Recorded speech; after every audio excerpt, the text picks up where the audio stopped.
Welcome, everyone. Thank you for joining us today. I'm Teresa Marantet, CEO and Chief Nursing Officer of the Windsor-Essex County Health Unit. Please continue to do your part to prevent the spread of COVID-19. Stay home if you are sick. Maintain a 2-meter distance from others. Wash your hands often with soap and water or use an alcohol-based hand sanitizer. Use proper respiratory etiquette by coughing into a tissue or your sleeve. And wear a mask when you cannot maintain a 2-meter distance from others. In the past few days, we have received 16 public complaints, 1 due to group size, and the rest are all related to masks. I will now report our current case counts. There are 155,301 confirmed cases of COVID-19 in Canada and 50,531 cases in Ontario. Chatham-Kent has 368 cases, and Sarnia-Lambton has reported 346 cases. Michigan now has 122,735 cases, with 14,393 cases being in Detroit. Today, we are reporting a total of 2,657 cases of COVID-19 since March, an increase of 5 cases from yesterday. 3 are close contacts of confirmed cases, 1 is community acquired, and 1 is still being investigated at this time. 2,525 cases are resolved, and 56 cases are currently active and being followed by our health unit. 3 people are in the hospital. Our community has lost 76 people to COVID. 53 deaths have occurred among residents in long-term care and retirement homes. There is 1 retirement home currently experiencing a COVID-19 outbreak. With return to school, parents are reminded to conduct daily symptom checks before sending their child to school. Parents are encouraged to use the ministry's assessment tool, which can be accessed through our website or ontario.ca. Symptoms of COVID-19 can range from mild to severe. Some common symptoms include fever, a new or worsening cough, a barking cough, chills, sore throat, shortness of breath, nausea, vomiting, and diarrhea. New provincial guidance on testing states low-risk, asymptomatic individuals should not be considered for testing. For people with at least 1 symptom of COVID, testing should be considered. Windsor-Essex has 3 assessment and testing centers, including St. Clair College Sportsplex, Windsor Regional Hospital Olette Campus, Erie Shores Healthcare in Leamington, and SOHAC in Windsor, where testing is available for First Nations, Métis, and Inuit people and their families. If you have symptoms and have been tested, you must stay home and remain isolated pending your test result. The health unit will call you if you have tested positive for COVID-19. Due to access online, you may receive your results before the health unit contacts you. Please continue to visit our website at weechu.org for further information. I will now turn it over to Dr. Wajid Ahmed, our Medical Officer of Health.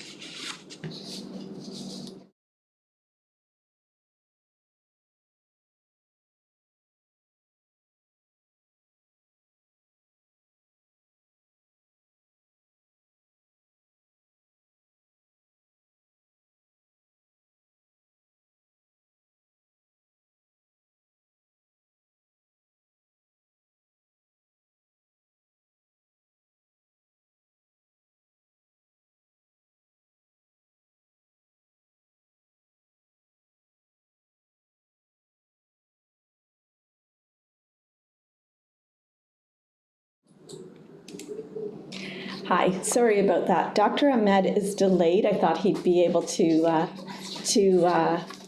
jump right in, but we were at another meeting before this, so he's still at the other meeting. But I think we'll just go to questions, and if he comes in, he'll be able to help answer. But we'll move on. The conference is now unmuted. We'll now take questions from the media. We'll start with Windsor. No questions at the moment, thanks. CBC? Yes, good morning, Teresa. Did you say 16 public complaints over the weekend?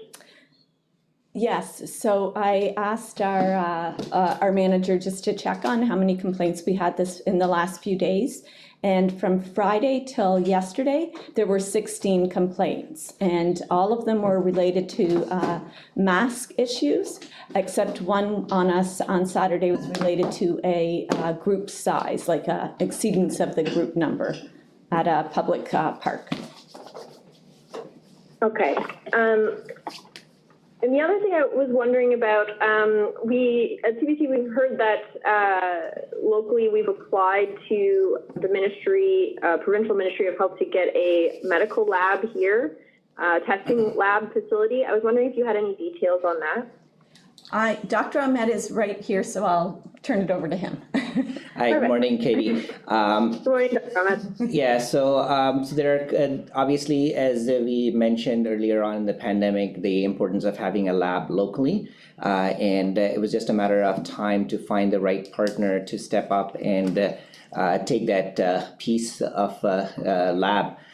So we've had two potential group, obviously. One was the Windsor Regional Hospital, who got their approval. And then we have another proponent who is interested in setting up the lab in the local area. So that proposal have gone through to the province. We have supported it, the hospital have supported it, and Ontario Health has supported it. So hopefully, based on the any other additional need requirement that the province have, we should have one, and we need that, especially as we move into the second phase or second wave. And a quick turnaround of the testing is critically important for many of the work that is needed from a public health side to initiate all that investigation in a timely manner. So fingers crossed. We're hoping that something should happen sooner than later. Any further details on where it might be or the timeline? No, I don't have any details. So obviously, Windsor Regional is one of the sites, so it will be with the hospital. The other one is really dependent on the proponent, that which site they choose to operate. But obviously, it would have like more of a distribution center that they can have the collection done at other site, but then the lab on its own within Windsor-Essex can process those specimens in a timely manner. Okay, thank you. Any questions from AM 800? Just following up to Katie's question, Dr. Ahmed, would that, like the two locations, who would make the final decision on those locations?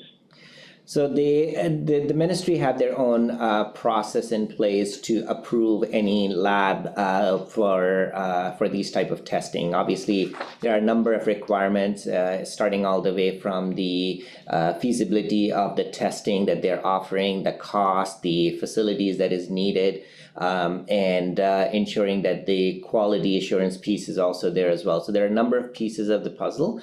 It's ultimately it's the ministry who would approve that with some support directly from the proponent themselves, and what kind of setup that they're proposing. Dr. Ahmed, I'm not sure if you're with the local health unit, but we had a center like this before, right? It got shut down. Was it on Huron Church, and then it got shut down because of the Parkway, and obviously they didn't decide to relocate it? I was not. I'll see if Teresa have more information. I was here, and I think it was about 10 years ago. It was on Huron Church Road there. And I don't know if it was because of the Parkway, but the health unit was very vocal at the time, because it did make a difference for us. Having a lab locally, right now during pandemic times, it's being brought to the forefront, but during regular times, we send a lot of samples to Public Health Ontario lab. And right now we're sending them all to London, and they move on to Toronto as well. But we send a lot of samples to outside of our community, which always creates a delay. So at that time we were vocal, but the lab did get discontinued here, and we've been sending all of our samples to London since then. Teresa, I guess, sorry, one more quick one here on that. Are you hoping if this gets approval that it can stay even past the pandemic? Oh, I believe that would be exactly the plan, is to have a permanent lab in Windsor. I'm not sure if that is the plan, but yeah, we would definitely advocate for that because with our population and our, the work that is being done down here, we are of a size that could support a lab locally. Thank you. Any questions from the Windsor Star? Yes, good morning, Doctor. Good morning, Teresa. Just for people who don't know, during non-pandemic times, what are some of the things that you have to send away to the lab in London for testing? So we send any local samples right now. All of our water samples get sent to the lab outside of Windsor. All of our beach samples. So during beach season, all of those samples get sent as well. During regular diseases like syphilis, chlamydia, some of those sexually transmitted infectious diseases get sent outside of our community. The flu, any of the outbreaks that we deal with in flu season, which is upon us, all of those samples get sent outside of Windsor to the London lab or Toronto. So having a lab locally would make things like even the beach samples coming back much more efficient then. Well, anytime we send samples, we know that it's sent by like a courier system, so it takes 2 hours to get there. The lab has been very responsive, but in times where there are capacity issues, there will be a little bit of a lag, a little bit of a wait time, but also we have to consider the transportation. So we do have courier services that go out periodically at certain times of day. We have to arrange specific courier on the weekends and holidays. So some of these things to happen locally would be addressed because you're here and not having to account for that time. Thank you. Any questions from Blackburn? Sorry, I don't know if you mentioned this already. Do you know when you'll hear whether or not those labs have been approved? No, we didn't. We don't know when we will hear. I think it's just a back and forth sometimes with the ministry based on the proposal, based on some discussion, some additions, considerations. So that is ongoing. I don't have a date that I'm aware of that they will provide an answer, recognizing that there's a lot of work that's been happening in the province right now. How quickly could it be set up once you have approval? Well, it really depends on the suppliers and the different type of machines that everyone is proposing right now. Based on my read of the proposal, some of the machines that these labs are willing to set up, they are supplied by countries outside of Canada.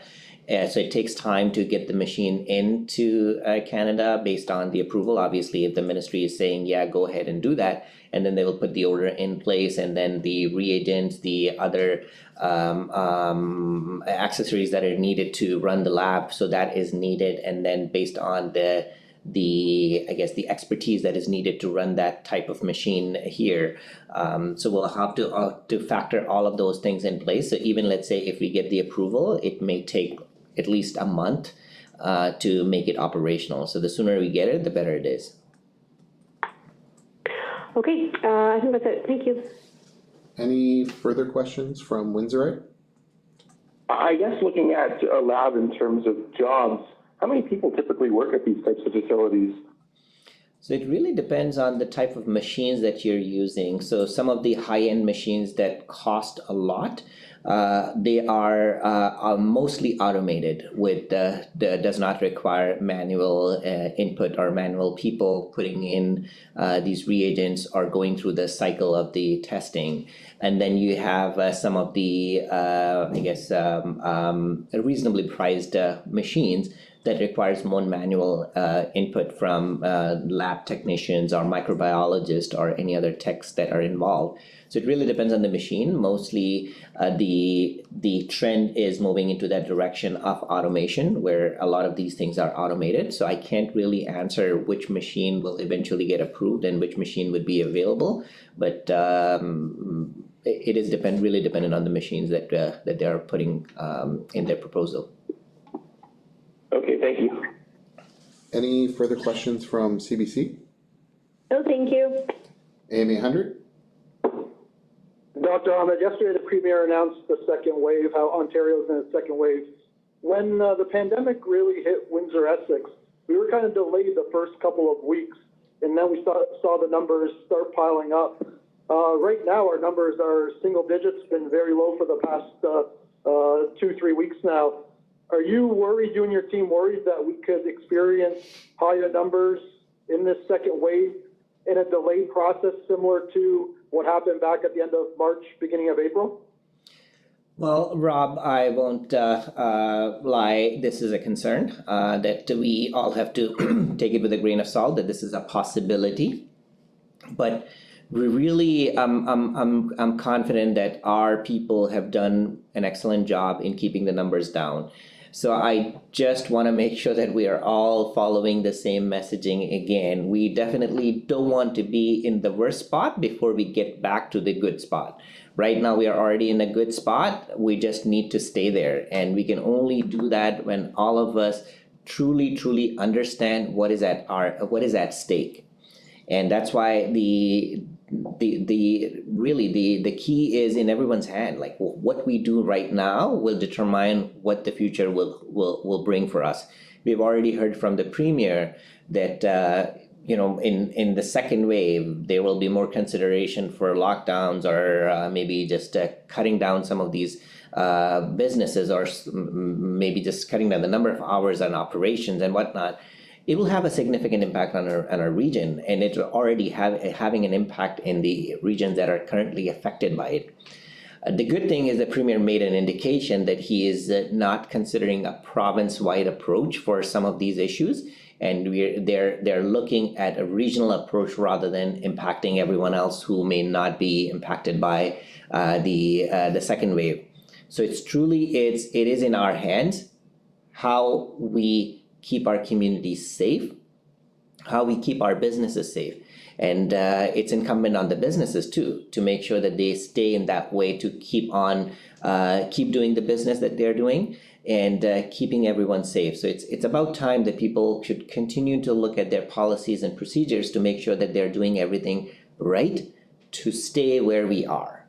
And we cannot do it unless we get the support from everyone. So I beg you all to make sure that you are looking at your protocols, you are doing what you need to do to keep us in the same stage, keep us everything going, economic activity, social activity, and most importantly, keeping the health and well-being at the forefront. So please do your part, and all of us forget about all this noise that's been happening on the background. Just focus on the good work that we have been doing. We have done an amazing job. We just need to keep doing it. Thank you. One more, Dr. Ahmed, if you don't mind, and I'm not trying to make you to be the bad guy here, just asking this question, but would you recommend the citizens of Windsor-Essex maybe avoid places that have hotspots right now, the GTA, Ottawa? Obviously, I know maybe some have to go there for different things, but if you're just going there to hang out for a weekend, would you advise them against going to the hotspot areas in the province? Well, I think our recommendation has always been to, avoid any unnecessary travel. And I think that continues to stay the same. So we definitely don't want people to feel that, life is back to normal and we should just go to wherever we want. I think it really depends on the need. Some people may find it a need that they have to travel. Sure, they can travel, but when you're traveling, making sure that you're taking all the appropriate precautions. What do you need to do? Maybe, go from, let's say, as you're raising the question, so let's say Thanksgiving, you want to go and see your mom and dad, and they're living in places which is currently a hotspot. Like, this is what I do. I fill up my gas tank right here, and I don't stop anywhere. I go straight to their home, I do my work, and I come immediately back. That's it, no stopping anywhere. So things like that people can do to keep themselves safe. And obviously, when they're out there, making sure who else are you meeting, and whether they are in your social bubble or not. And if not, then how are you meeting them, maintaining your physical distancing, maintaining that everything that you need to, wearing a facial cloth covering or a mask as needed, and just be safe.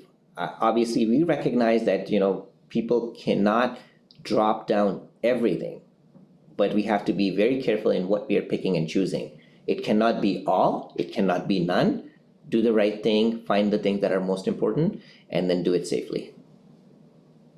Thank you. Any further questions from the Windsor Star? Yes, just for clarity, Doctor, or Teresa, would it be a Public Health Ontario lab or would it be a privately operated lab?